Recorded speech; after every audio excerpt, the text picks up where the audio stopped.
the loudest days are so quiet, and the quiet days are so lonely. In the room could be thousands, but to me, I'm still alone.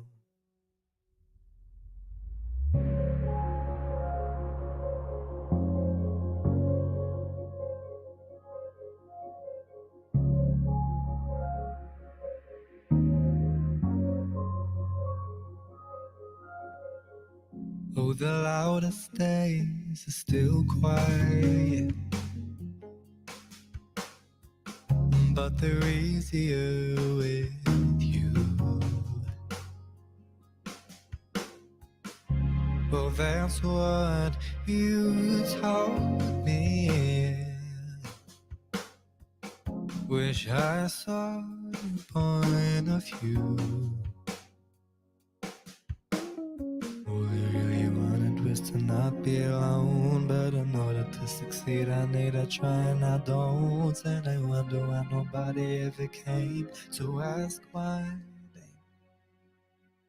Am I to blame? And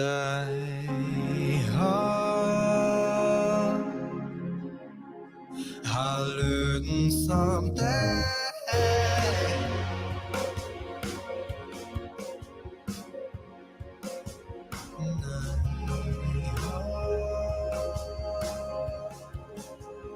I'll find a way.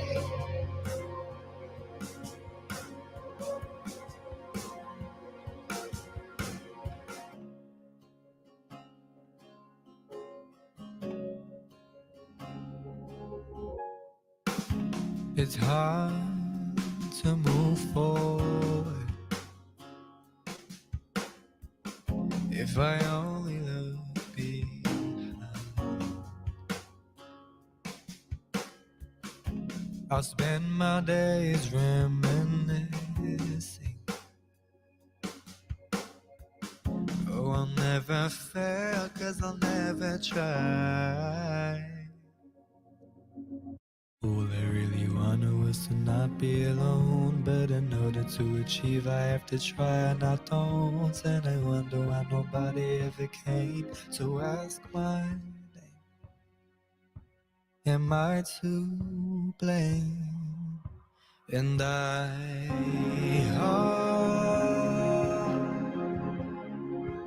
I'll learn someday.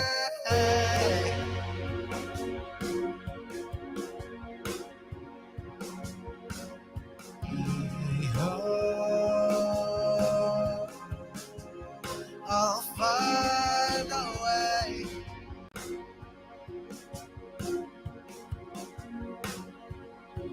And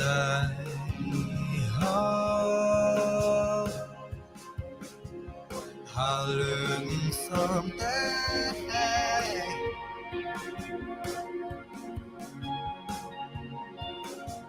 And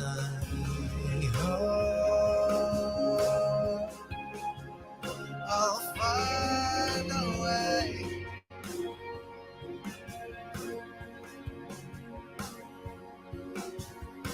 And maybe I'm the reason that I feel this way. And maybe I should give myself less time to complain.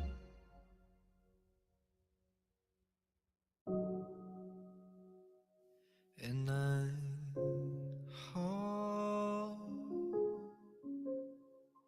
I'll learn someday.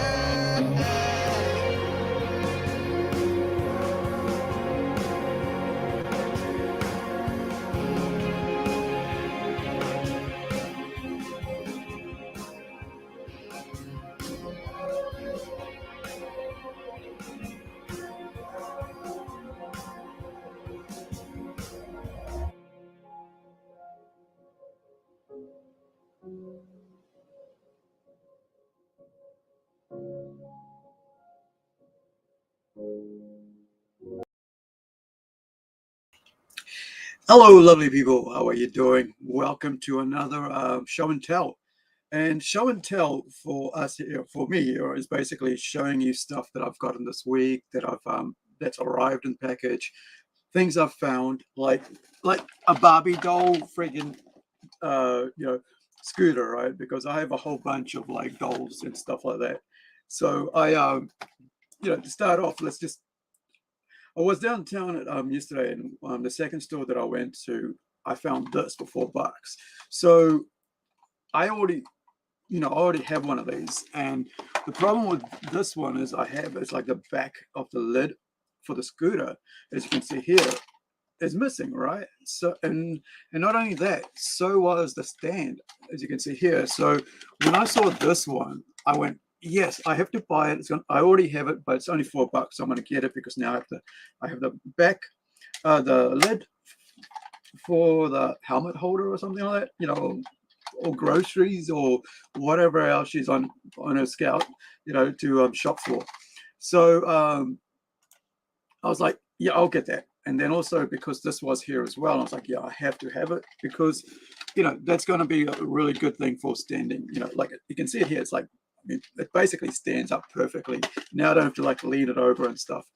But now I have a spare one of these. So what I'm going to do is I'm just going to take this back and say, hey, you guys can sell this and make a couple bucks off that, because I don't really, need this because I already have one of these. But if you're in New Zealand and if you're interested in this, I'll hold on to it for another week.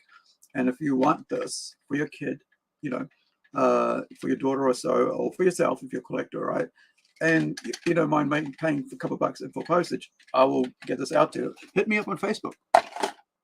But this one here, like, it's really cool because, like, look, it just stands up like that on a book, me holding it in my hand like that. And so, you got the safety belt for Barbie, whatever. But for me, I'm quite excited. Another one of the things that's quite exciting is I found this yesterday, which is freaking Sailor Moon. Right, so I can't see the back of it, but I think it was from 90 something, 1990. Oh gosh, actually, I'll get my magnifying glass out from this. So using the mobile phone, right, to get a to zoom in on the back of her of like I've mentioned this before. Like, so this is due to my my toy maker friend. Toy designer friend, I should say, that usually you can get the maker's mark, right? Production mark, whatever, and also on the back or over here in the thigh, where's the most space, right? Because sometimes they might try there, but other times some people will put their mark on the bottom of the thing. So this is how this one was there, right? And I said to my friend, I said, like, I think I know this. I'm not so sure. Like, Jason was with me out yesterday shopping.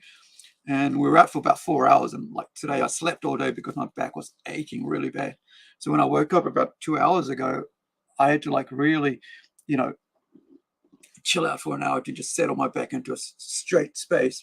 Because usually I'm turning and then I stay on one side. That sort of hurts my, back injury. So what I'm going to do here is I'm going to try to get a good shot of the back, which is kind of sad because you can't really see that because it all sort of merges into one sort of like pale light pink. There we go. So 1995 Bandai. So this is an original. It's not a rip-off of of a Sailor Moon figure. It's actually the real thing because it's got the Bandai mark on it. It's not just like made in China.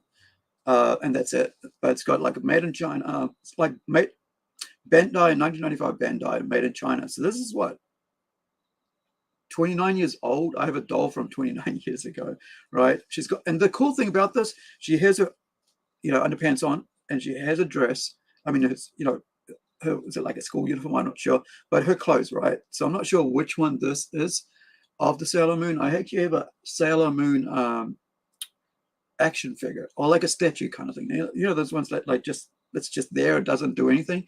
So it's not an action figure as such. So as you can see, the knees bend, like, so it was like a clicking sound with it, like when you're clicking knees. So, and then you've got the body like this, and then so I could put her here instead of a Barbie on the Barbie scooter. Now there is also and we'll be discussing this with with Stu on Saturday's live stream for the toys collecting and unboxing show, and talking about what's supposed to be here, because as you can see there's two holes here. So that, is she supposed to have some sort of head on or whatever? Is there some sort of something there, right? So this is a pretty cool find, I think. For me, I think it's a great find. That's like an anime, classic. To have Sailor Moon. Everybody, there's so many people that love Sailor Moon. I haven't really actually. I don't think I've ever seen an anime apart from clips from Sailor Moon. And so for for me, I think it's a good find. One of the first ones I actually saw was this one here, and I think it's about Jason reckon it's from like Ariel from what's it called, the Little Mermaid, the red hair and pale skin and everything, but the dress, he reckons the dress is what makes it look like that. But I thought it was that girl from the hair thing, the one with like the huge hair. If you're watching, do you know who this is? Because I have no idea. And there's I don't want to get into a thing with Jason go, hey, yo, man, I think it's this one. But like the hair is like so huge that I thought like it might be that girl from that anime. I mean, sorry, that animation movie, right? And this is the third one from yesterday's find.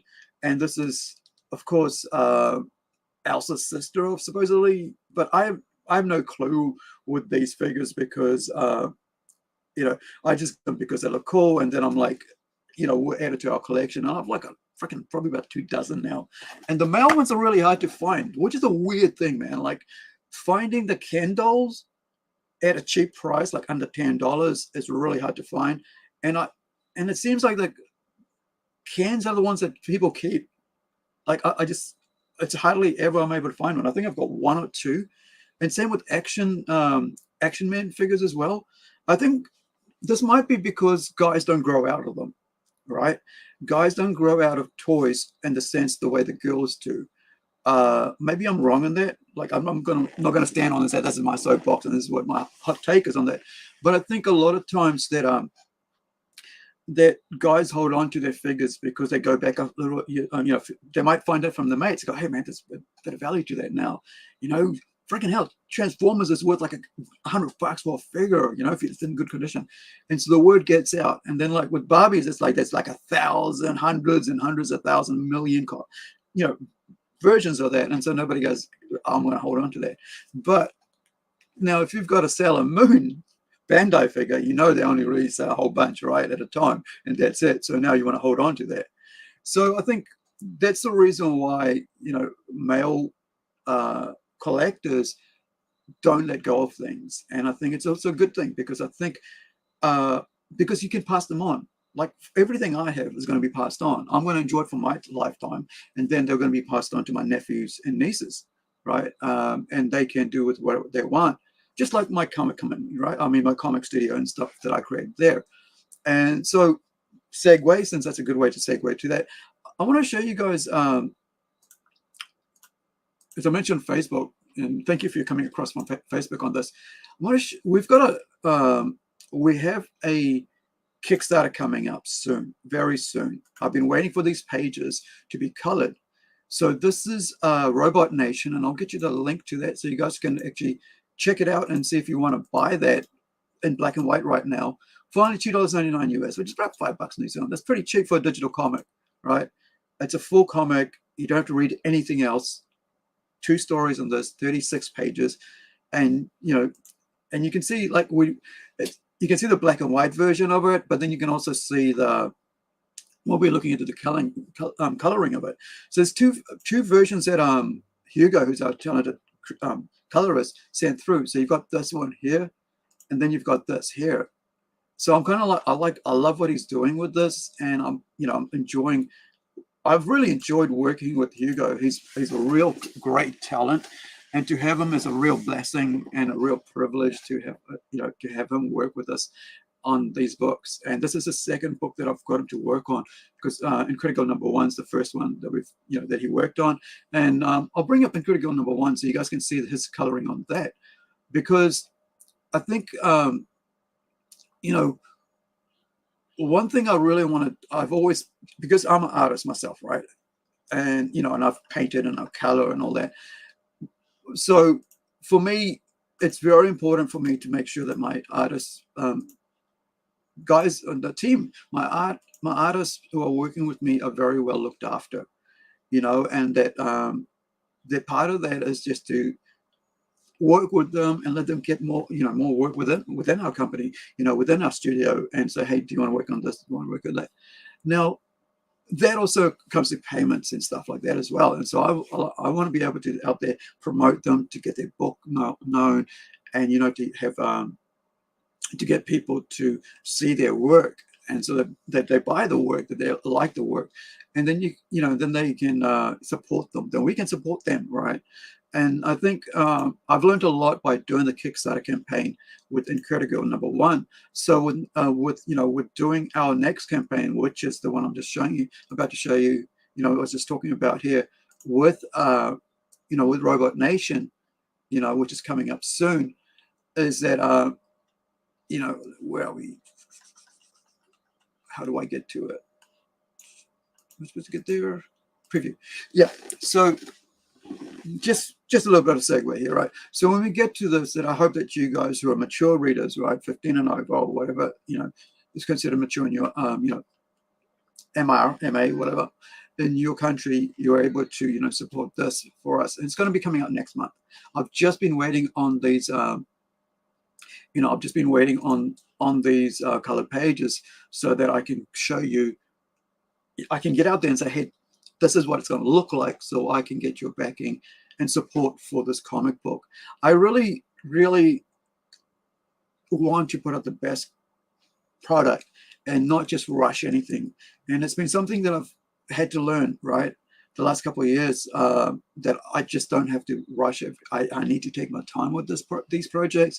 I need to, you know, allow my creators, creative people, like, you know, waiting for, you know, making sure that Hugo is able to color it the way he wants to color it, according to what we've decided to color it, and so that he's able to put out his best work.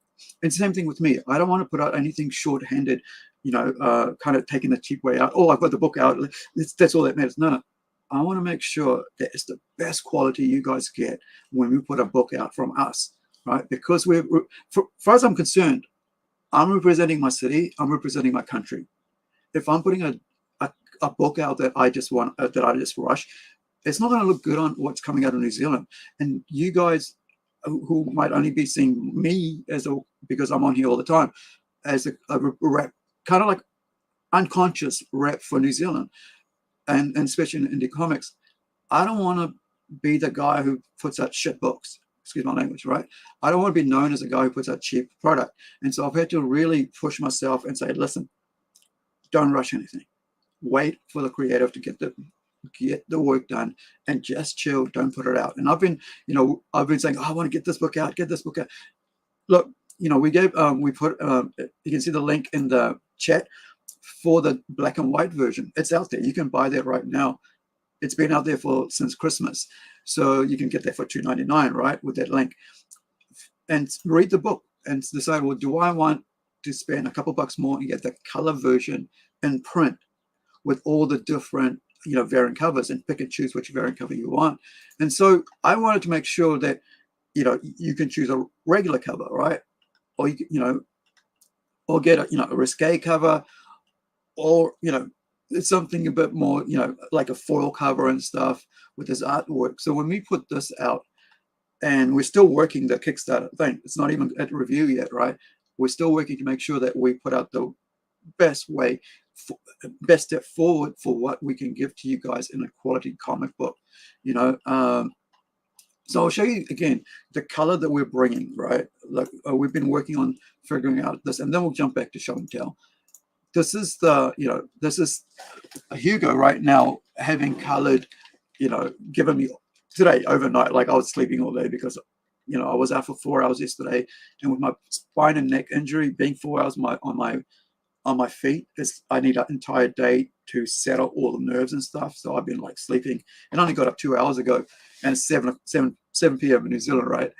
And so I just checked my emails and found this, and I went like, yay, I can now, proceed with like the next step and send, get everything right for the Kickstarter campaign, and then send it off for review. And so these are two, images he sent to show what it's going to look like between the variants. And like, this is a good colorist. This is why I like working with Hugo. When I saw his first work, and he's also learning, to move from a superhero comic book to a sci-fi comic book, right? Because with Robot Nation, there's 2 complete stories, right? Short stories and a 36-page comic book. So he's got to change from one story to another and decide how that's going to change. And because one's on Earth and one's in space, and the temperature, the environment's not the same on Earth that would be on a planet like Venus. So I'm really appreciative with working with the team that we have. And so, with that in mind, I'm gonna, we'll get out of this, but I just want to show you guys where we're at with this. We'll carry on with this and talking about this on What's Cooking next week on our What's Cooking show, with What's Cooking at Plunge Comics, and you'll be able to hear more about this. Now, if you're just joining us and it's the first time here, thank you. I really appreciate it. I appreciate people checking us out. I know we're not a huge, channel. I've only been major, pushing this for the last 7 months or so. Is it 7 months? July, and getting serious about it because we've been on and off doing live streams mainly because to help our own little community here in New Zealand and from Ray when we do our plunge conventions, and we start talking with the people that attend that or the people that are guests there. Not so much more so for everybody else outside of New Zealand, but for locals. And so, however, when we went to Kickstarter with Incredible Girl, I decided, well, maybe we need to build this up, but also not just us. And if you notice, like, I'm a guy who loves networking. And that's been always part of my thing, is like to work with everybody. And I'm going back like 20 odd years here, where I work with other people, and I've always worked with other people, and I've always worked with teams, and I've worked on stage productions. I worked on like, little skits with 2 people with me, me and another person.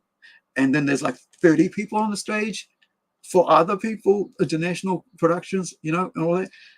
But I enjoy that side of working with other people because it allows me to converse and have discussions.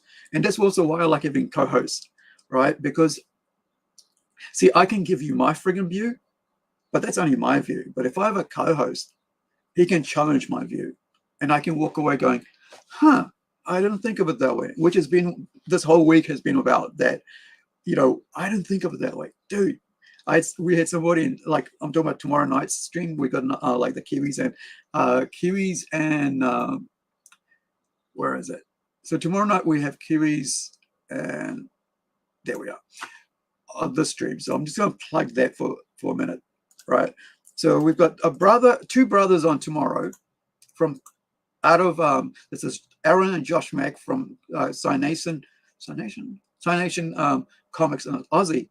And I'm hoping that Rico will come on and be a co-host. Or, I usually reach out to other people. We have like a messenger chat where, I put in the links and for the actual StreamYard invites, so people can show up from that chat to be on here and be a guest host, or even just take part, right? Just to hang out with me. And so tomorrow we've got 2 brothers coming on. We're talking about Sci-Nation. Their book is called Gods of Men.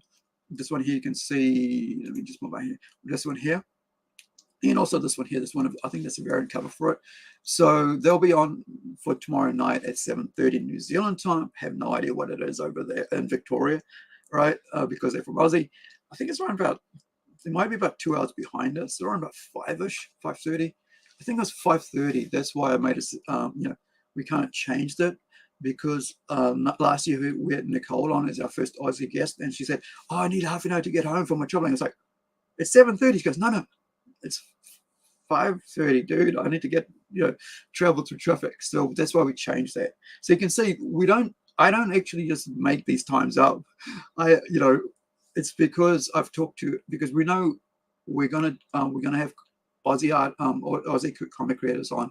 We're going to have Fiji comic creators on. We're going to have Pacific Island comic creators on, and New Zealand. So because there's a show for Oceania, Pacific Island people, and so our neck of the wood, it's got to be a good time for everybody, so that they're not caught out. And I know sometimes maybe in Darwin, I think there might be a different time skin, but do hang out tomorrow. Come check us out. Now, let me grab a drink and I will get back to show and tell.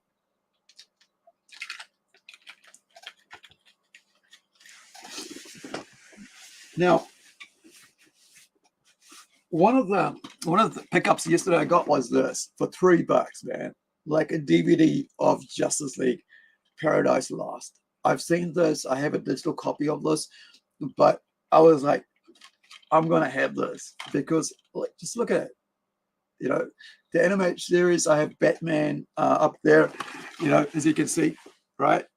I also have the black costume over here somewhere. Where are you? Here, right?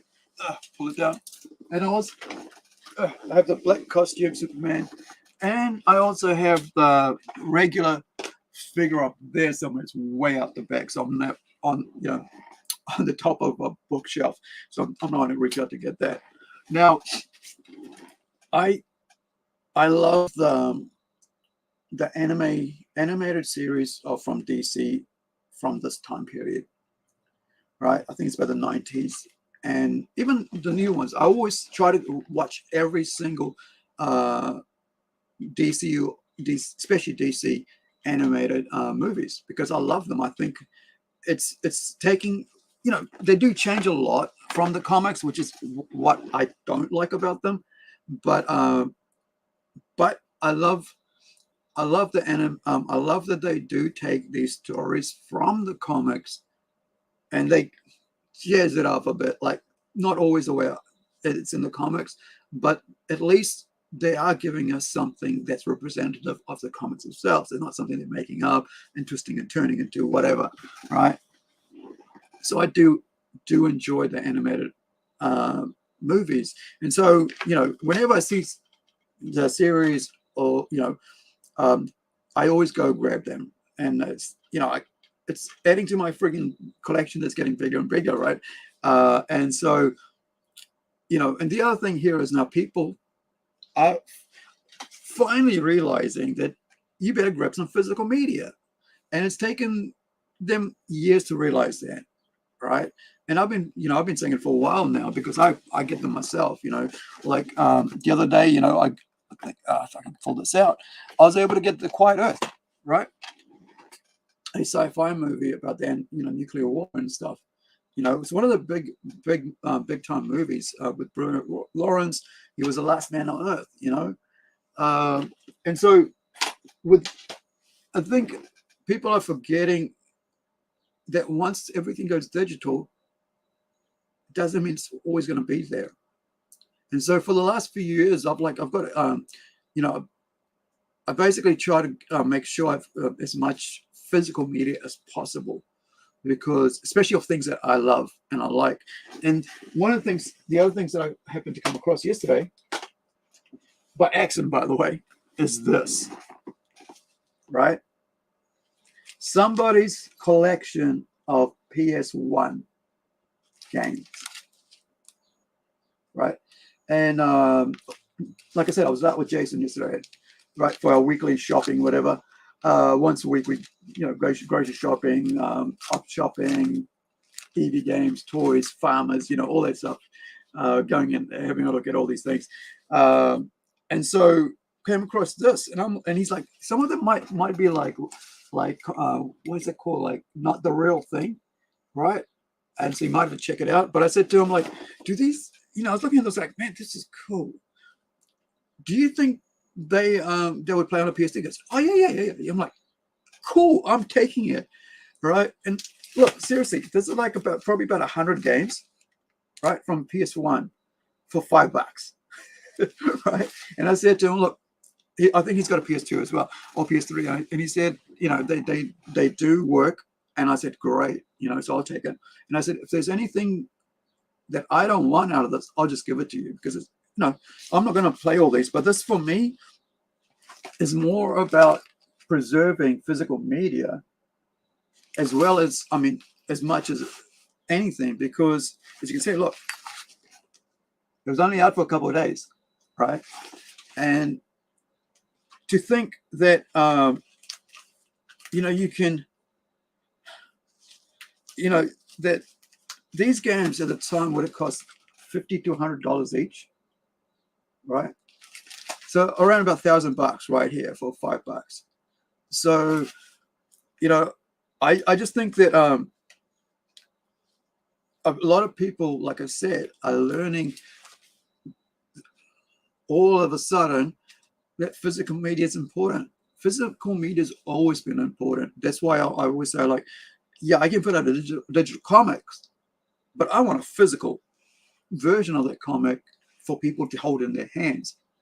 I know how easy it is to carry around a digital comic and read on your phone whenever you're sitting down waiting for your food at the restaurant or waiting for your coffee to be made, or you just want to sit down and just give your feet a bit of rest, right? And you just, oh yeah, you know, read a comic. That's great, and I think that's perfect. There's nothing wrong with it. But also having a physical comic in your hand, and I just thought, like, Niobe Comics has just run a you know, Larry Higgins from Niobe Comics, the creator, writer of that, has just launched today his Kickstarter on that, right? So do check that out. Let me just pop over there so we can do that, and you know, let me bring it up here, and then just because, since I thought in my head, right, that you guys, you know, if you're interested, you can, you know, where is my search here?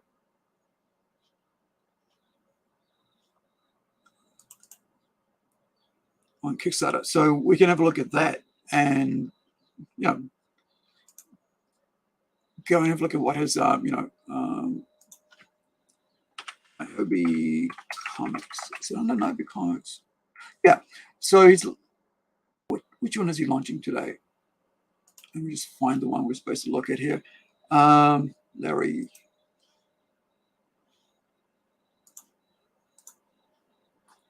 What's the latest? Is it? It's not Niobe 2. I thought it was Bright something.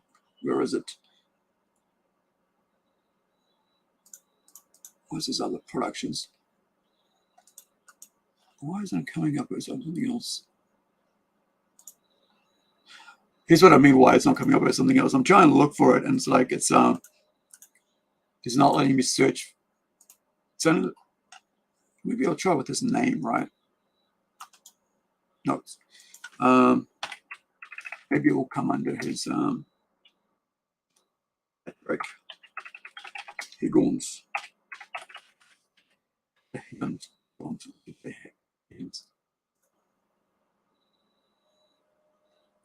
Here we go.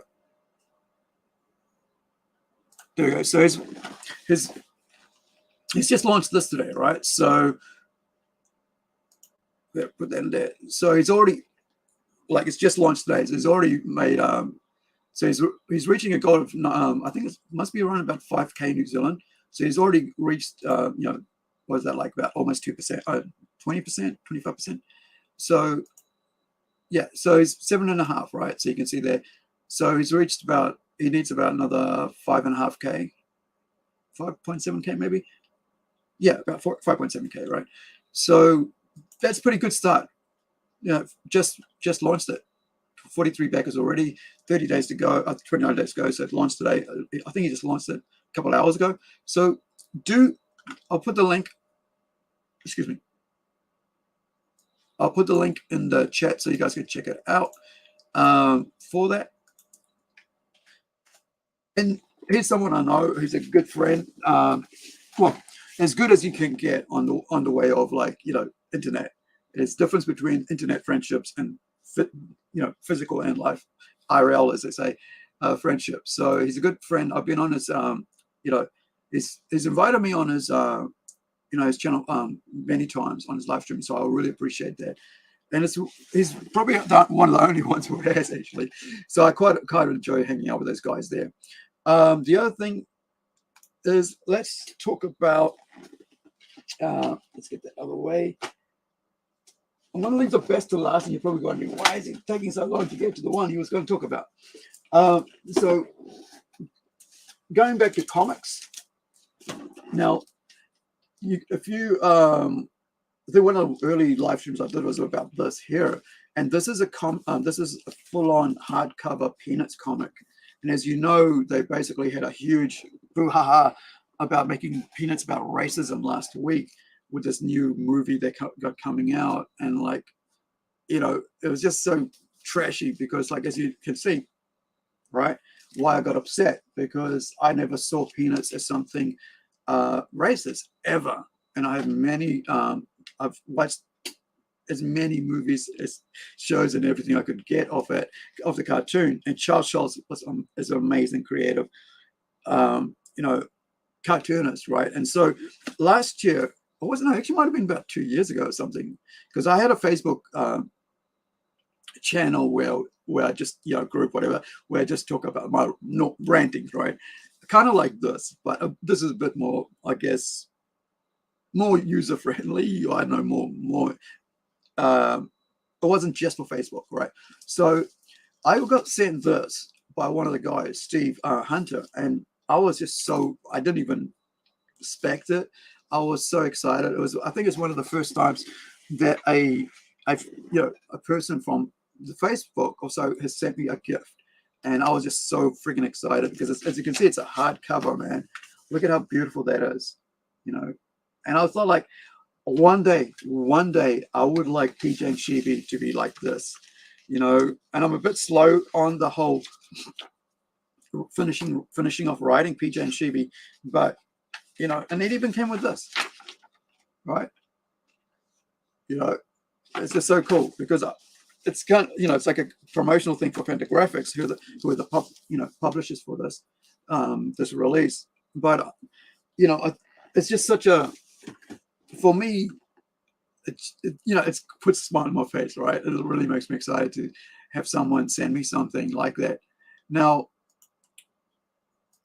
talking in reference to PJ and Chibi, you know, cartoons, we actually do a cartoon ourselves, right? Comic strip, I should say, a 3-panel comic strip ourselves.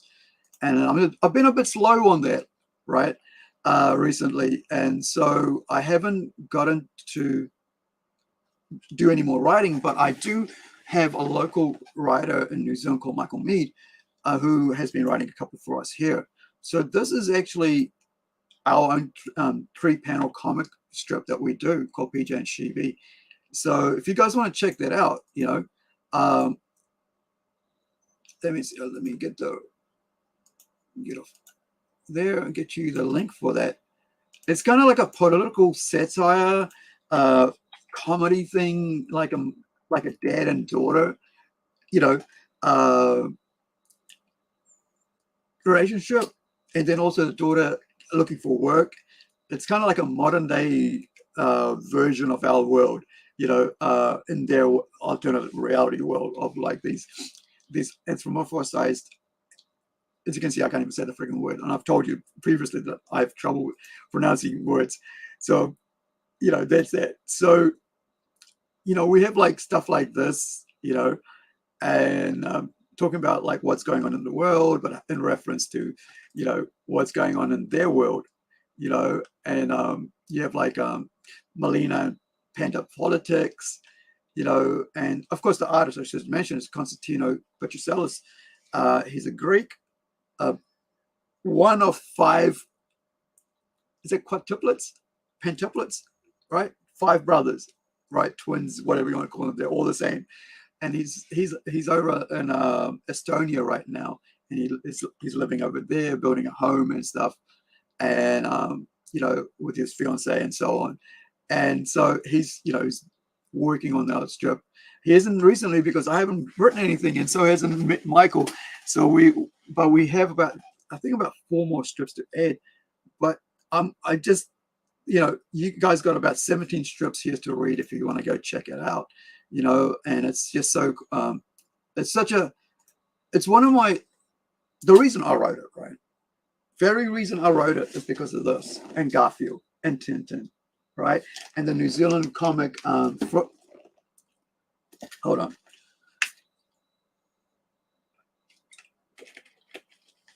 And the Murray Ball, New Zealand comic strip, and of course movie, which I freaking adore and love, called Foot. I always get it wrong. Foot Rot Flats. Right? It's about a farmer and his dog, in their life, and so this is what my kind of like a tribute, but also my own version of a comic strip.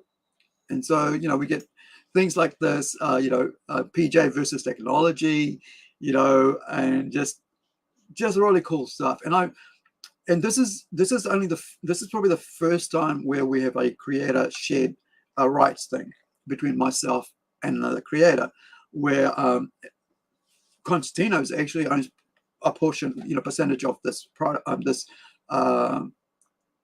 this actual work, right? Whereas like on the others, I own all the rights to everything that that's got my name on it as a creator and so on. But yeah, so it's just so do read it, do check it out. There's different things like Virgo Queens, like there's ones where I've like, yeah, I can't finish this in one strip, so maybe we'll do 3 strips, but it'll still remain as 3 panel strips. And so later on, I'm going to look at if we go to print, it won't. I'm going to probably do it as a color strip, right? And this is the 2 families, main families in there. This is the PJ's family, and then there's also I think they're called the Blacks, PJ Black, Melina and Shibi, the daughter. Melina's the wife, and then you've got the Baba family, and there's the rabbits, and so it's just. And they live here in New Zealand, but like the cousins, like the Baba family, he's from Aussie, and these guys are from as you know, right? There are no bears in New Zealand, so these guys are immigrants to New Zealand, right? Migrants, I should say, not immigrants, migrants to New Zealand, and so it's so it covers a bit of that stuff as well when we talk about that, just how they sold up and moved here.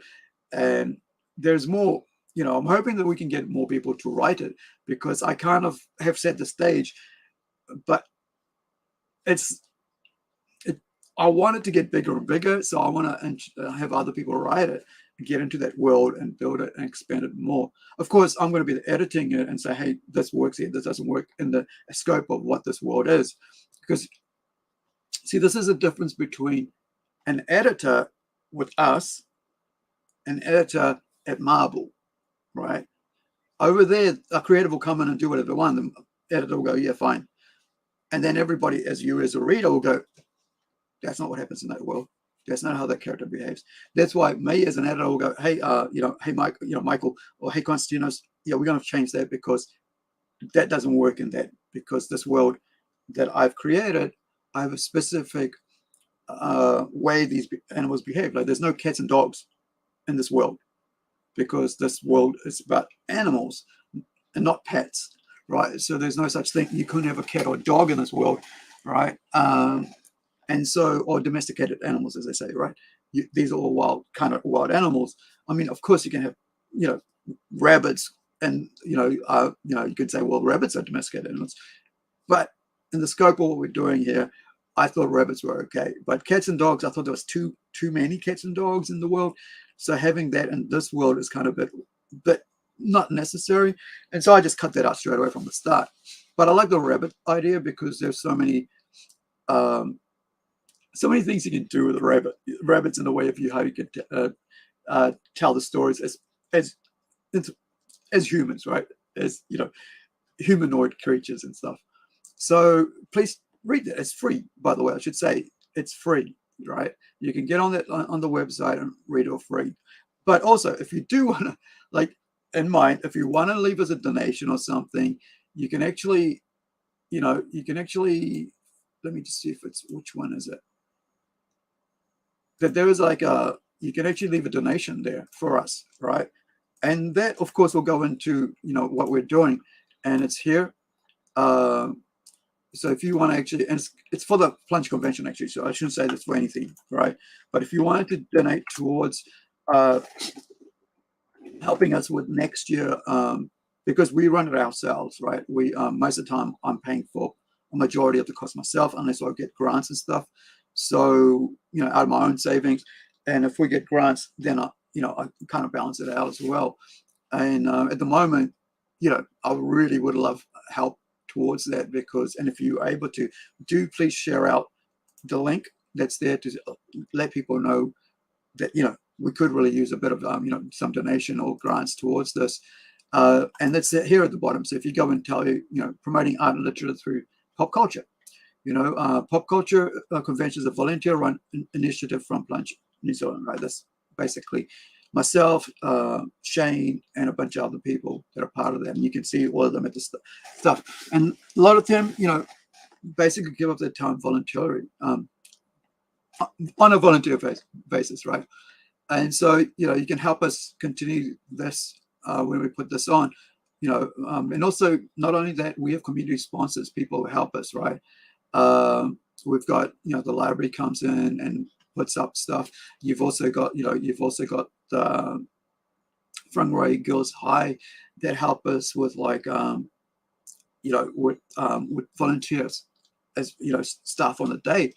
And so we, it's something we've really worked hard with developing in our community with our locals to just learn, as well as by being there, you're also learning how to do this yourself, how to be part of something that's bigger, and it includes a lot of people who might be more talented than you, but then you're there, you're able to pick their brains about oh, what's this? How do you do that? What, and that's what I love about what we do with Plunge.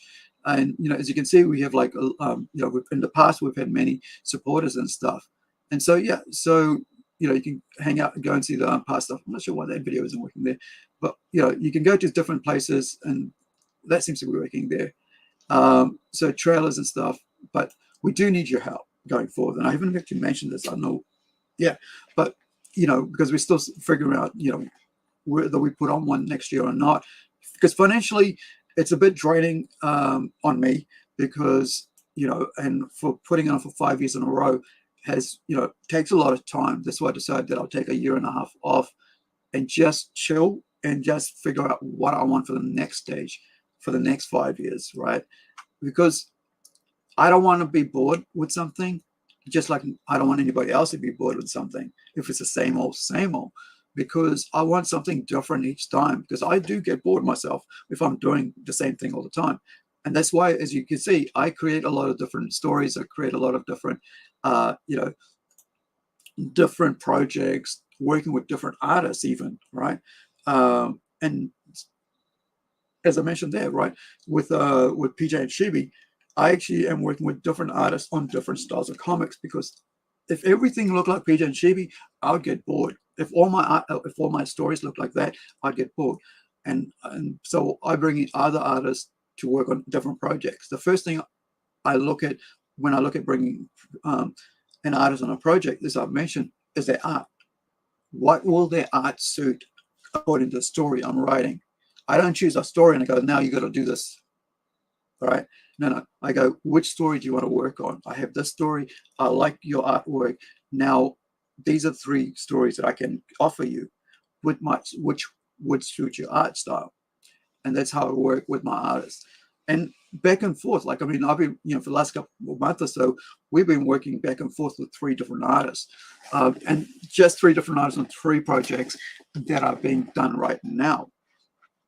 And so, which I should show you, right? I want to show you this one that I did as a kind of like a non-promotion, or as a promotion piece, I should say. I shouldn't call it non-promotion.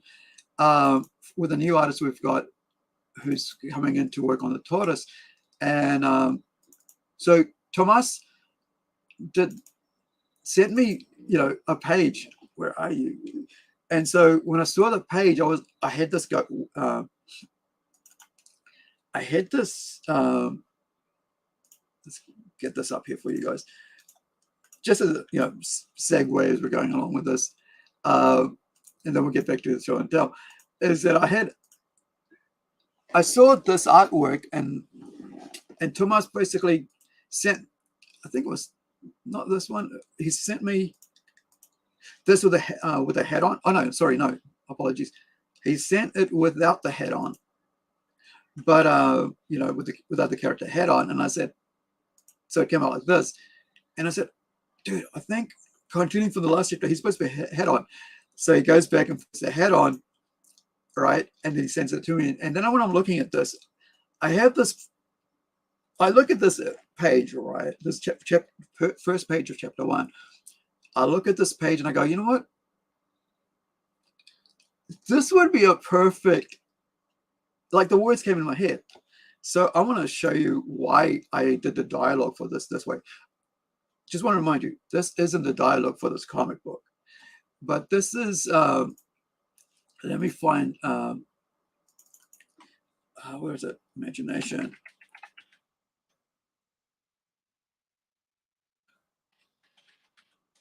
I think it's called Imagination.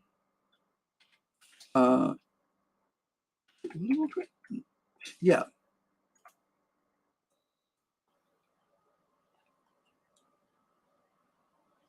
So this is the words that came in my head, right, when I saw this.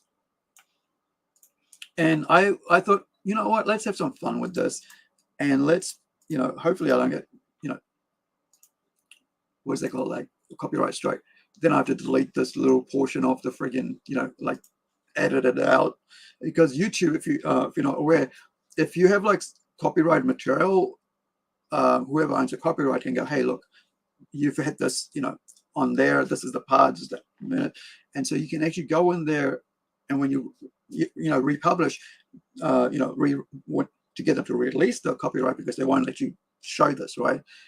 They give you, they tell you where it is, and they'll go, you can either, you know, make sure it's lengthwise or shorter, and you can put this out again. And it's in online in-house YouTube editing thing. And so it'll take about whatever long it takes, and then they'll release it with the edited version, and it goes out. So I'm hoping that doesn't happen with this. But this is and you see, this is why I decided to put that dialogue in, I think, what's the character?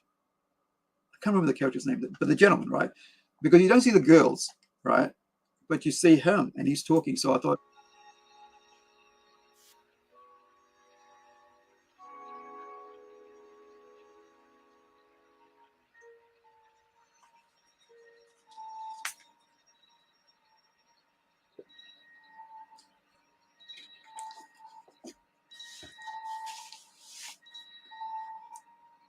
Hold your breath.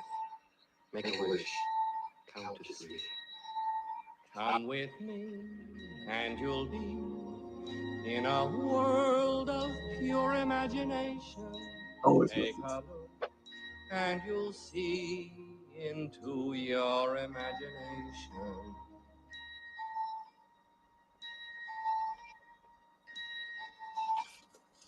We'll begin with a spin, traveling in the world of my creation. What we'll see will defy explanation.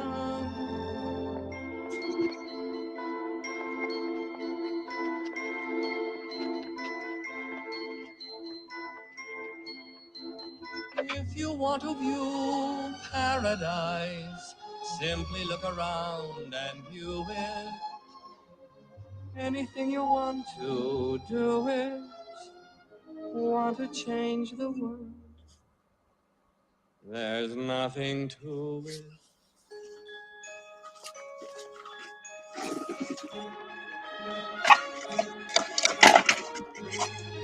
Hurry up, Violet. This way, Grandpa.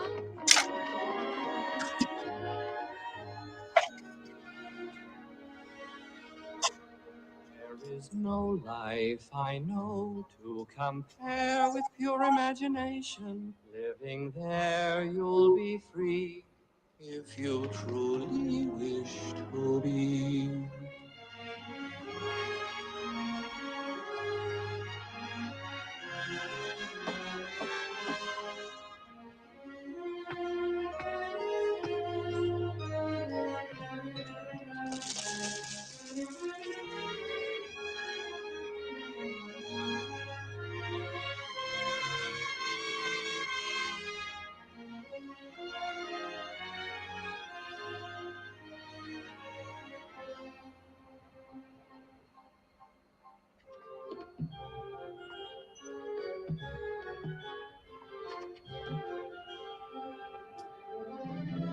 If you want to view paradise, simply look around and view it. Anything you want to do it. Want to change the world? There's nothing to it.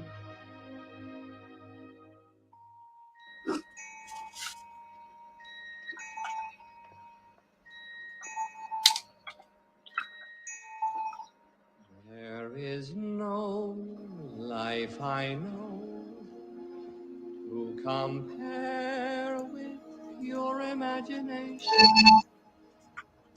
Living there, you'll be free if you truly wish to be.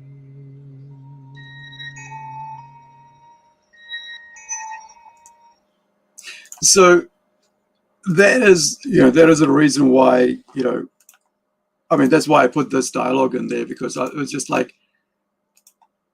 it was what went in my head. Like the moment, like I saw this image, by Thomas, right? By Thomas putting that in there. I mean, like that whole, my head just went, come with me, and I was like, yeah, this is what I'm gonna, this is what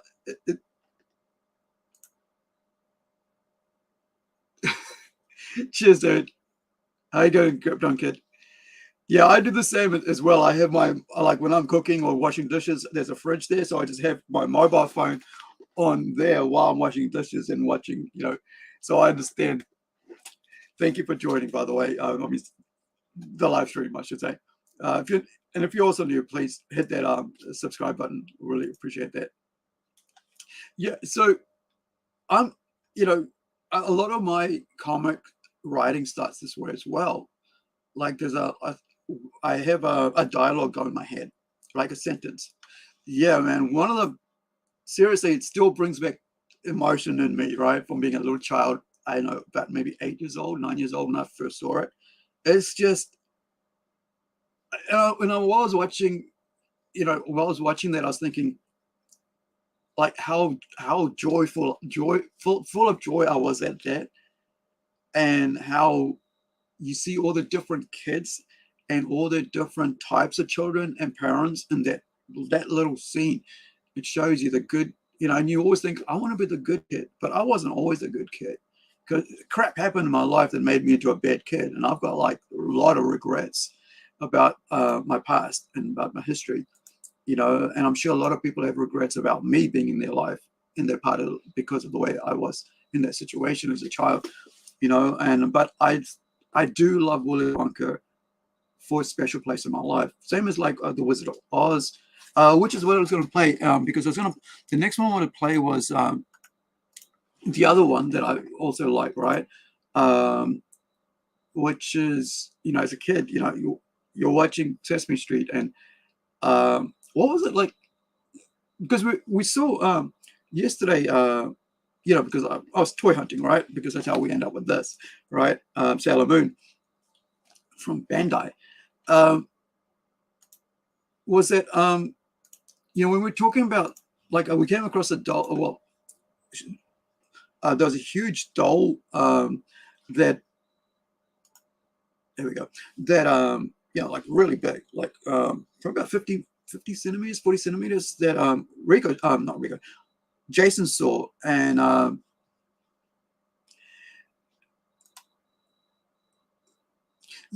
think I missed that, the Super Friends cartoons, Krypton Kid, yeah, but.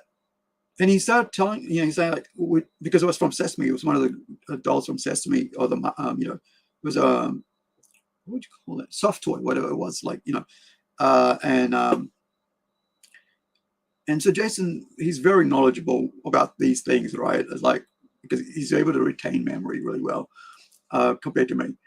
I've had too many head injuries and concussions to be able to retain as much memory as other people. So he said, that all of these all these characters are based upon, you know, some sort of emotion, right, or some sort of illness. And I said, what do you mean? It's like, well, you know, you have a person, you know, you take like Grouchy, not Grouchy, because there was a Cookie Monster doll there. I mean, fluffy, you know, figure there as well. And you say, oh, well, you take Cookie Monster, he's greedy. You know, oh, and I'm like, I don't know that, you know, but I mean, I probably did, but I forgot right over time. But now here's one of the other childhood songs that I really, you know, enjoy.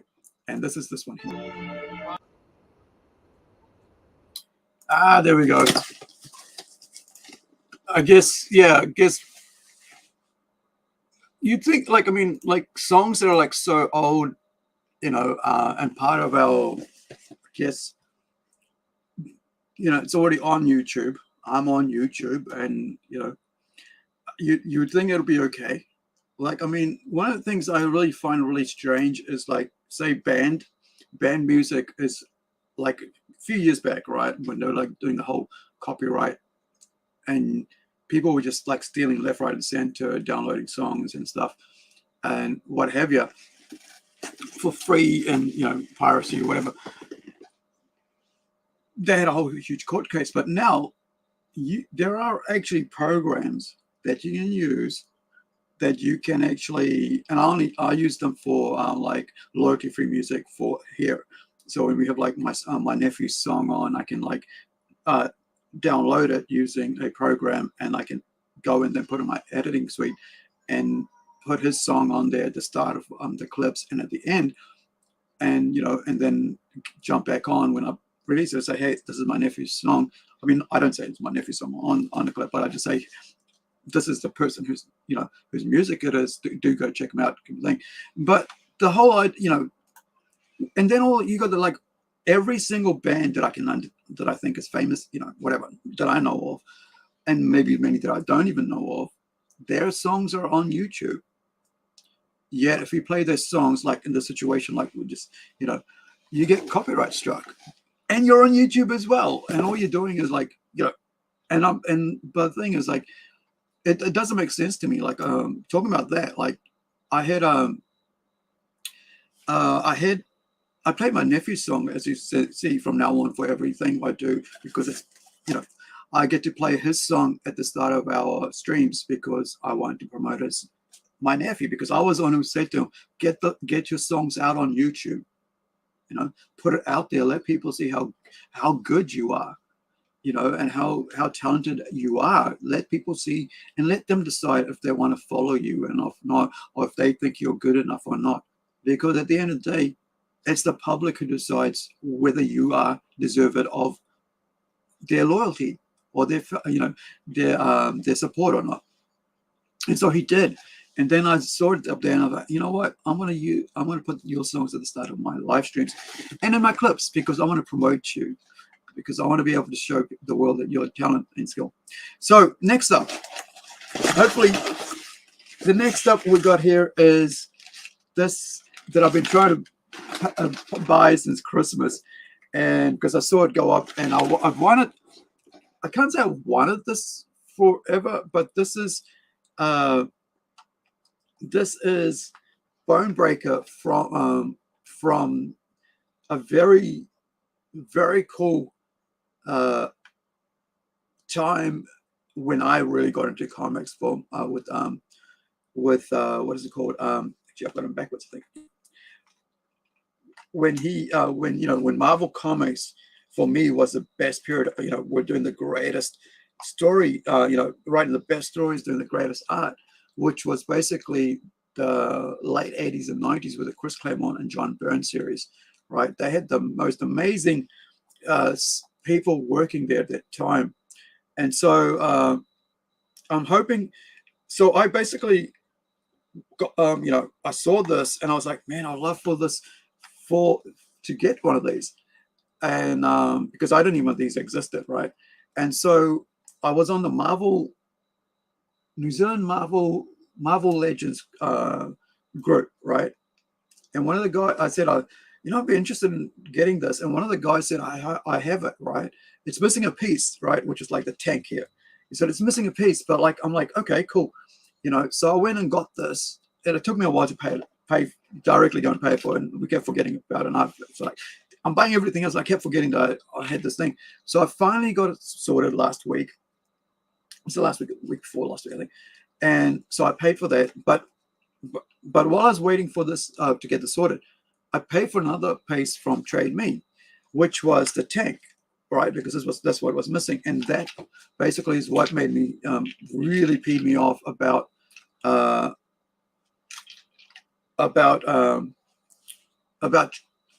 Trade Me and about postage and Aromax and friggin', because they lost that I paid $20 for this piece for purchase and in Korea, and they lost it. And then when they found it, they didn't follow through on the instructions on the postage. So, and it was left, you know, in the letterbox instead of at my door. And so somebody stole it, right? The package. And I've been gutted, you know, caused a lot of issues with between myself and you know, and the seller, who's, you know, who I've known for a while, a couple of years now, and I bought many things with them. And like, because of this whole thing, because it's now I've got an incomplete thing that I paid 70 odd bucks, probably about $80, I think, altogether. And, you know, because it postage and all that's about $61 to get $11 to send and all that, right? Came in a big box, so it'd be protected. But it just infuriated me to a point where I just don't want to deal with this crap anymore and buy off Trade Me and stuff. I'm just going to go to retailers direct and do that, which is okay, but I'd rather not have. But now I've got to go and, you know, search for somebody else who's got that tank again. Now I've got to probably spend another $20 to get this piece. But this is such an awesome piece, right? There's a bath from the Havoc series, if I remember right, and the Havoc series portion is what I want. So yeah, I'm just so glad I got this, right? This is such a, I mean, I didn't even think I was going to get it, but it cost me $80, and still missing piece. I mean, it cost me $61 postage and everything. But this is made out of about 5 or 6 pieces. So I'm just so excited. So there's a piece at the back here, right, which is where the hands are, you know, you keep. So I got that, and there's a gun. You've got the upper body of Bone Breaker, right? Isn't it cool or what? Right. And also, I'll put those to his spare hands, his boxing hands, and I think did I just lift something up and I just drop it somewhere else? But yeah, he said, you know, I'm going to send you those. I got the 2, you know, it's the spare hands for free because it wasn't part of the deal. But he said, hey, you know, I'm just going to give you the hands. So I'm just so, you know, finally excited that I've got the Bone Breaker from one of my favorite arcs in the X-Men comics, right? Because one of my favorite covers for the X-Men is the one where Wolverine's on the X-Cos and he's like this. And so that's part of this storyline. So now I have, you know, I finally got a Bone Breaker figure that goes with it. You know, it's over here somewhere, right? In the containers of comics that I have. And I just love that. And I've been wanting to do a homage to that. And I think I might ask one of my, you know, one of our artists and say, hey, can you do a robot actually on a, you know, maybe something to do with us, not the X-Men, but something to do with us like that. But I'll have to figure out which one it will be, you know, because I just don't want to just do a hack job with it, because I could, you know, it has to be something, especially if I'm going to have one of my characters doing a homage like that, you know, that it's got to be something important, and how it's done, where it's done, what book it's done for. It's not just going to be willy-nilly for anything. And because it's going to be, you know, something that's long-lasting, right? Is important enough. So this is something I'm going to really be seriously thinking about when it comes to our projects, that everything we do has to be of quality, has to be able to compete on that store, you know, on the bookshelf, at the comic book, or at the bookshops, you know, bookstore, whatever, where when it's sitting there right next to that other book, you look at ours, right? And go, wow, you know, you go, I wonder what that is. I want to be able to do that sort of work. You know, and so that's why I'm taking my time. I'm trying to really think through what we do, how we do it, and there's a lot of processes going through and behind the scenes with myself and my comic artists, and also with our publisher as well, deciding how we go forward and not just be another indie comic creator. How do we actually look at us to? How do we, for ourselves, stand out? How do we, for ourselves, make decisions that's going to be lasting and draw a wider readership is what I want. I don't want just anybody who knows me to read my comic. I want people who don't know me to read my comic and love that and enjoy that and then tell their friends about it. I don't want to just be stuck in the indie comic scene as a creator. I want to be able to be out there for anybody globally to see us do that.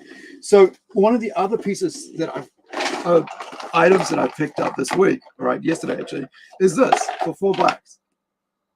A game. As you know, I've been thinking a lot about you know, games as part of our Zoolander series, right?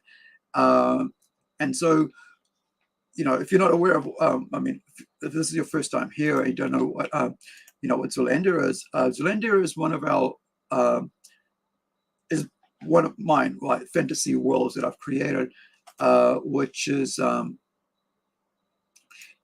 you know, which we're looking to release. You know, we're working on right now, so it's be a while before we actually get it out there. But I've been putting up promotion pieces, art pieces that you know, Iwa Kim, who's our Swedish artist on the book, he's amazing, I should say, artist on the book, has been you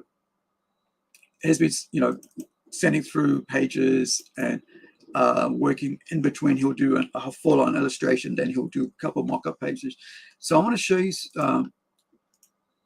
one of the, where I use it, that one. Right, so I'll just show you this one. This is one that I mocked up for him, and then he went and drew it. And it's kind of like, these are rough, by the way, these are just rough mock-ups, right? These are just between me and him, you know.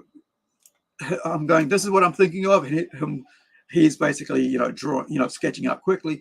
But these aren't not the final pieces. And so this is just him going, oh, there's a storyboard. And this is what a storyboard is. A storyboard is basically you're, you know, boarding out each panel on a page, right? And you're trying to work out which would work better and the angle.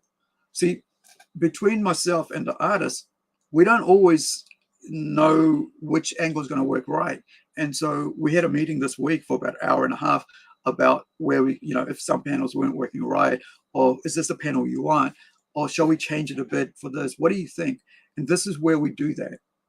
Right here is where we go and do this. We look at, he puts the pages together, and then I'll go, okay, maybe we'll change that panel. Or, oh no, that's fine. No, we'll do something else behind it. Let's add this here. And this is what we do. So I want to show you this part here of his mock-up, not the final, not even close to the final piece, right? And so he did that, and then this is, and what should I say? It's in regards to my mock-up. Where is my mock-up? Not that one. It's in this folder. Now, the reason I show you guys these is not to show how, you know, great I am or anything like that, but just the process behind it all. You know, a lot of time, I think my my desktop's struggling to get these pages out here. Where are you? Reference. Where's that mock-up page?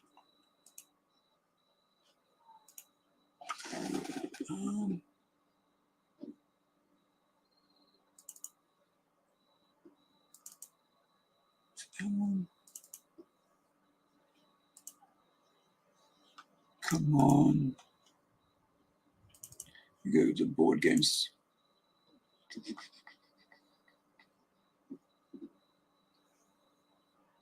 Oh, I think I've got the clip.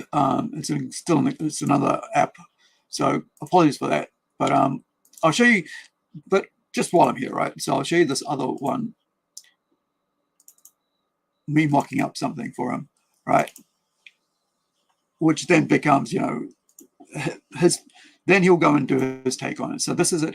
This is one here that I did earlier on, just to show, you know, setup of what I wanted to, in regards to where everything is.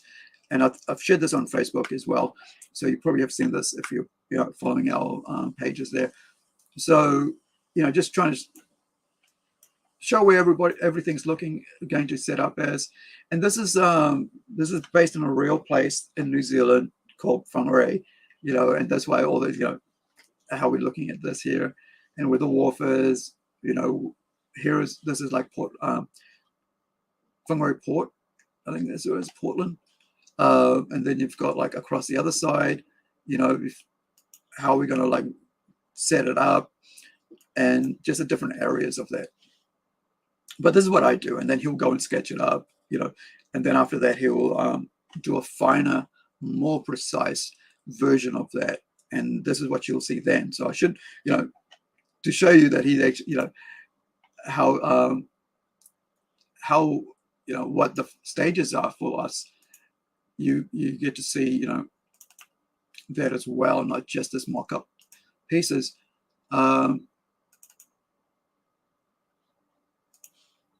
So this is one of the pages where he's actually gone more from like just the pencil, you know, sketches to actual penciled page, right?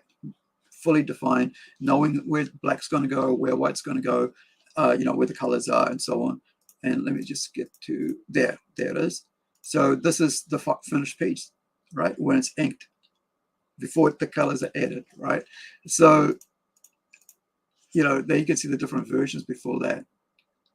And yeah, so I think that's just giving you an idea of how, you know, and the reason why I was showing you that, of course, is because of board game, because my idea for Zealandia is that in about 10 odd years time, because I was going to start working on the comic book Zealandia, Fantastical Roman, which is the first story arc, first mini-series, in about 5 years from now. But we had a really great artist like Joachim come to us and say, hey, I would love to do some work for you guys.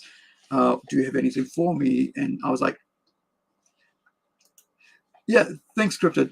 Why do I keep saying Krypton Kid?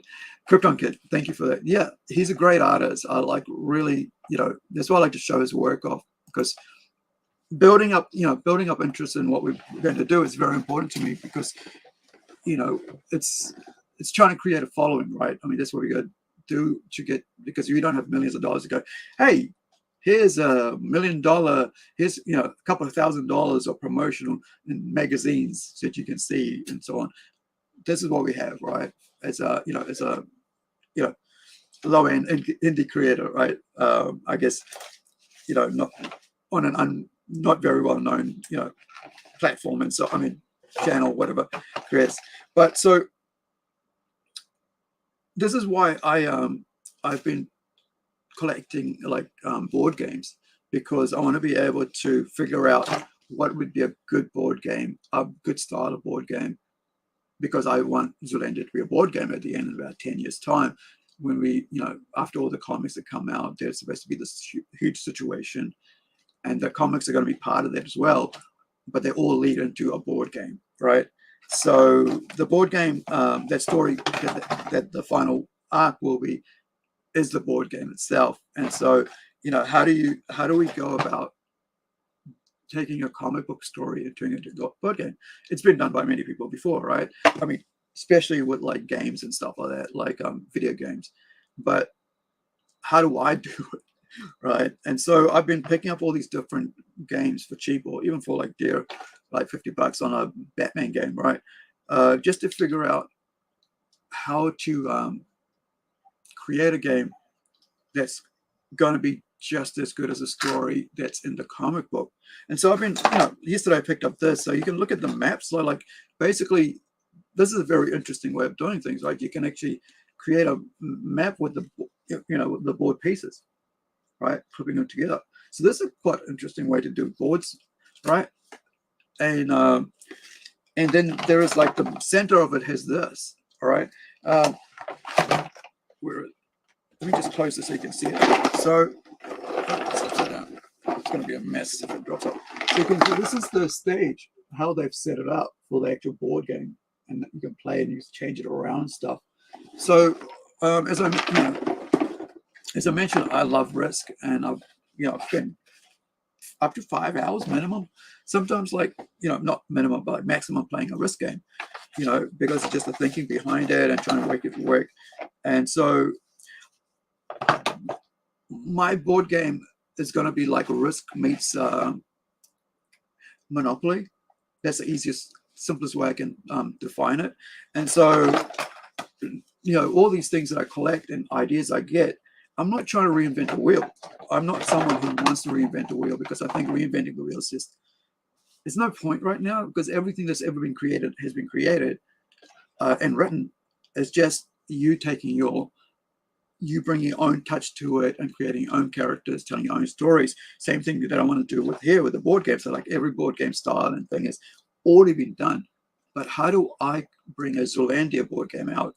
How do I design one in 10 years' time that's going to be fun, that's going to be easy to play, easy to understand, that's going to be, that will bring interest not only just to the board game, but also to bring the comic readers to the board game and bring the board game readers to the players to the board game. And so, you've got, you got dice game things. You've got stuff in here that's little, I guess, counters and stuff, with numbers behind them. One there, and then creatures on the other side. And then you've got little map pieces or tokens, whatever you want to call them. And so, this one here is pretty interesting. I didn't even realize it was six. Is that six-sided? No. Oh, it's an 8-sided dice and a 6-sided dice, right? So it's interesting. You've got the rule book. You've got the player counters, whatever. So all this is for me. Getting these is not to play them personally. Maybe with my niece and nephews, right? Maybe I'll take it over and go, hey, let's play this game. But it's more about me learning from these board games already out here. What would be the best way to design a game that is user friendly? Because I don't like games that get technical, because I'm not very technical myself, right? You'll find that's why I never call myself a nerd, because I think that nerds are geeks, right? They know how to pull apart a computer and put it together. I know what parts I can take apart and put back, like a hard drive. Internal hard drive, I can, pull out the plug and I'll put it back in, so on. And I can put the RAM in that. That's as much knowledge as I have about when it comes to computers, right? And that's why I don't call myself a nerd. So I call myself a geek, because I'm the guy who knows the overall little snippets of stuff. But as a geek, I want to be able to put out a game from Zealandia, from our world, right? That's going to be fun for people. That's going to be easy to enjoy. Let me see, where's the map? That that when you go to play it, it's fun for you. It's fun for everybody that's involved in playing it, because I think it's important to, comics have, they can be whatever age group you're aiming it for. It can be serious, and also humor, funny, but also it can be entertaining, and it can be, and get you thinking, right? So whatever your comic is you're writing, it's up to you to decide how you want to present it. And so for me, I'm always kind of building more and more to the map that we portions of the map, and with each story is based in a certain area. So with this one here, we're basing it in the northern area, which is about, where's my thing gone? Come here, buddy. There it is. So it's based around this area here, right? The first story, Fantastical Romy, is based here. So you're going to have as I write the story, right, from issue to issue, we're going to be adding each little more areas, so you learn a bit more. So by the time you get to the fourth, I think it's the four issue series, you've learned about this area here, right? And so this is what I mean by, our world of Zealandia. There's a North Kingdom and a Southern Kingdom. So right now, we mentioned a bit about the Southern Kingdom, which is here, with Gil's Landing, which is where, dragons live and so on, ice dragons live. And we talk about why, just in like a current narrative, because he had to talk about Dramsel, who's a fire dragon, and how he talked, in reference to Romalina, him talking about 50 years ago, right? So it's very short, but it's like, it just gives you a little narrative. But I've had to think about a history that's got to tie into this world 50 years in the past, so I got to make sure that whatever little snippet of narration I put in there can be referred to and written further on in another story if we decide to. So everything matters. It's not just throwaway lines and stuff when we do the story. So this is why I talk about how, getting board games and stuff. So next one, and the final thing for tonight, I've been trying to keep these shows for about an hour and a half, right? So if you remember, and I'll link I will link that video here so you guys can see that. A couple weeks back, I think about a month back actually now, because it was 4 weeks back, I think it was 3 weeks back, we did an interview with Stu Colson, right? He is a New Zealand, a 20-year New Zealand comic store owner in Auckland, New Zealand, and we had him talk about, I think at the end of, I should do a clip of that, but we had him talk about, let me find the right portion. We had Stu talk, not the right window, talk about his about printing this book, right, a while back. And let me find out where it is. It's got to be inviting. Apologies, I'm doing this on the people that came from that community. Okay, that's one way of looking at it. But the other side is, if you actually bring a creator in and it doesn't hit, then that's hard. We've never had it as a problem. We've, Anyway, I will link the video in the chat so you guys can check it out. There's two parts to that, but there's a full, there's a full interview and everything all together in one live stream. But there's a part 1 and part 2. So as you can see there's part 2, and we talk about, this event that he went to this week, right? I think there's like a 1-week event called Comics Pro, where he got to hang out and meet professional creative people, right, from Marvel, DC, whatever, Image, Dark Horse, whatever, and as well as like actual store owners and merchandisers, publishers as well. And so I got to see some of the photos he put out there. So I'm like, how many comics did you get signed that you're bringing over, right? Because I mean, I collect signed comics because it's a part of a physical part of that creator on a comic that I love by that creator. So he talks about, I asked him about this and how that came about, because I didn't even know he published it himself, right? As part of working with, and by watching that, that link, that video, you'll learn about that more. But I did, I said to him, I want a copy of it, because this is New Zealand history, man. This is a part of, where am I? Hold on, go that way. This is part of New Zealand history, right?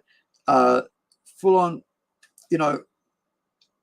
because for me, Martin Edmund is one of our New Zealand comic icons. He worked with so many amazing people, and there's also, that I'll leave you guys to watch that video to learn about him a bit more. But yeah, it's Gordon Rennie. is another writer, a writer that I really enjoy from 2000 AD. You know, I'm a huge fan of 2000 AD, and I've been my entire childhood to adulthood life, and I learned more about excuse me, Martin Edmonds than I did about that I knew about before by interviewing Stu, right? And I'm so grateful for that, because we've been talking about it prior to the interview, and it was actually Shane who said, "Hey, you should talk to him." He was friends with that guy, and so I reached out to Stu, and we were able to interview him a couple of weeks ago. Now, this book, before we finish off here, there's still a couple more available from if you know, and I think if you're a New Zealand fan of comic books, you should have a copy, and there isn't that many around.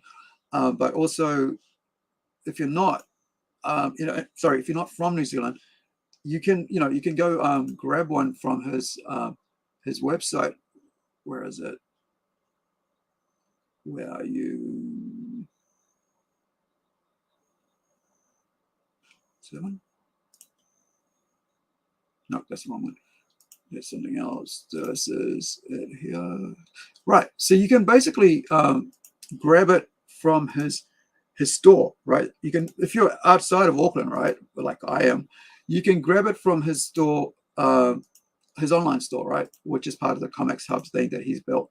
So, you know, and you can, especially if you're in New Zealand, if you want to go there. And like I said, we're here about the stores, we're here about the comics, we're here about supporting small businesses, and we're not aligned with any one person. I'm not aligned with any one person, right? I reach out to everybody in New Zealand and say, hey, look, would you like to come on our show? We'll interview you. And even though I'm a independent, even though we run an independent convention, right, pop culture convention here in New Zealand, up in Whangarei, that doesn't mean I'm not going to promote anybody else's around New Zealand, right? And so, if you're out there, please reach out to us. The email address is on our site, right, on this channel, right? You can, check that out. There's also, it's sm.plungestudiosnz@gmail. So send us an email if you're in New Zealand, if you're in Aussie, if you're in the Pacific Islands, and say, hey, we'd like to be on your show. And even if you're not, you can come. We do the Sunday for New Zealand, Saturday for the Northern Hemisphere, right? Plunge Pop comic book interview show, right? And so if you want to be part of that as well, like I haven't done anything for April at the moment, like guests, so you guys can check that out as well. So if you, the other thing here is that that whole Comics Hub thing, it's for all over, it's global, right? So if you're like Italy, and not Italy, Ireland, England, and some other portions that are joining up, and I'm sure more people have joined up under this scheme, right? This this Comic Hub thing, since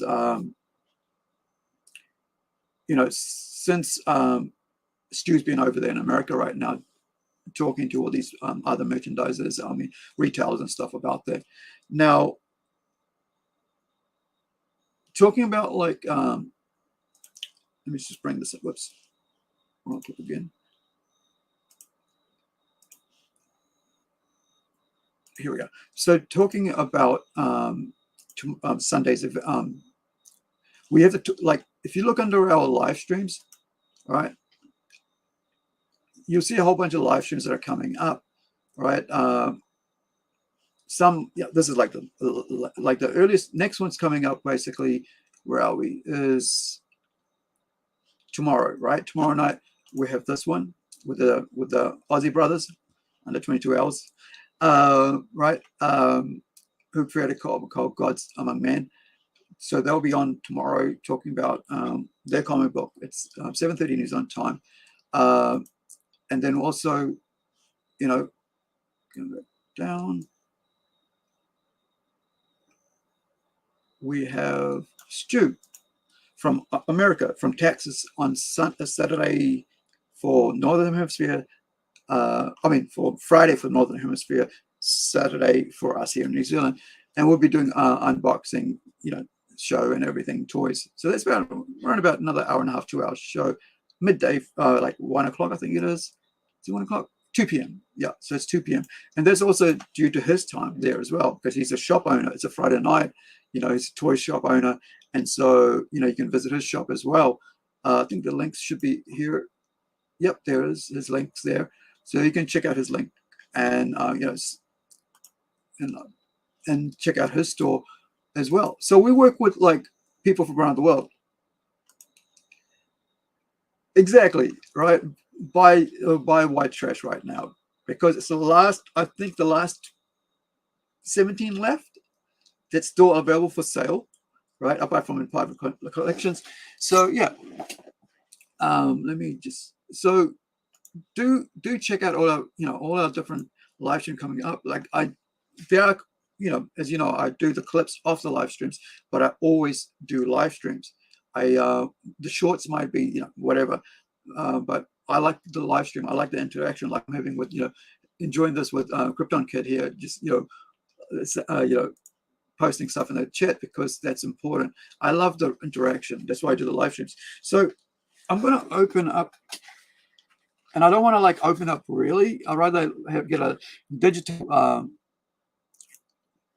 of like a digital version of this, so I can actually read the digital version without having to, you know, unbound, you know, kind of wrinkle this crisp version. But do crisp, yeah, clean, I should say, clean version, you know, where it's like, that's why I'm only opening it this much, because I don't want any wrinkles in this book. For me, this is like iconic, right?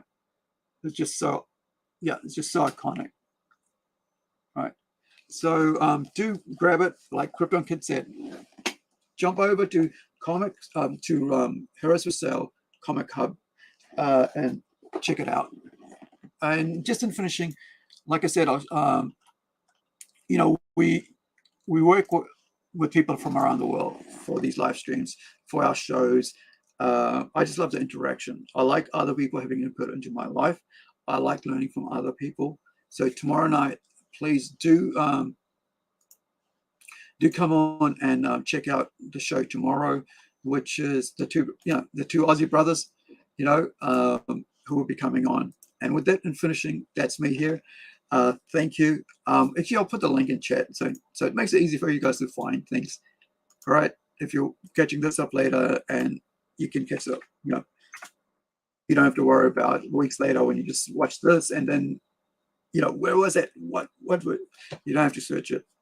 It's in the chat for you guys. So with that done, thank you guys for hanging out with me. Thank you, Krypton Kid. Thank you for everybody else watching. Catch you tomorrow night. Please do come hang out with us in chat.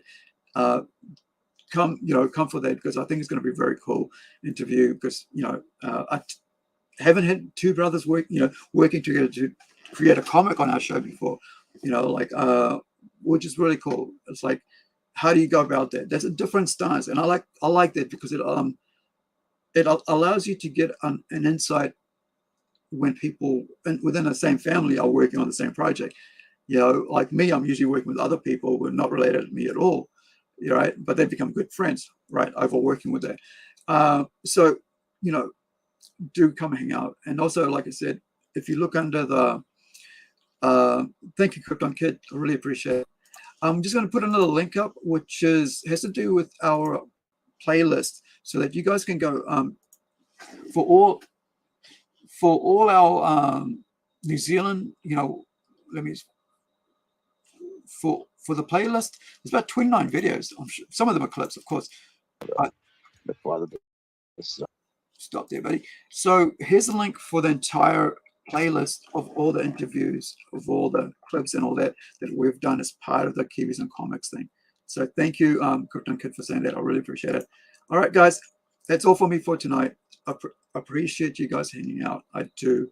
So wherever you are, be well, be safe. And if you have a loved one close by, give them a hug, give them a kiss, let them know that you care. And also, if they're not close by, send them a message on social media, messenger, chat, whatever. Let them know you care. Ask them how they're doing. And you might not get the answer you want, or, you know, or might not even get a response, but at least, you know, they know you're thinking of them. So, ka kite ano. We'll see you tomorrow night on whatever next clip you watch of mine. Thank you. And please do like, subscribe, and share. Let people know that we're out here promoting indie comics and also promoting New Zealand creatives and Oceania creators as well. Because, you know, I just like to see more quality stuff out here. And so thank you. And please hang out with us tomorrow night and ask questions in chat. I love that. I love you guys, you know, being with me live. It's just one of the greatest things, I think, as part of this thing that I do, live streaming, and the chat is what really makes it exciting for me as well. So thank you guys. See you next time. Ka kite ano.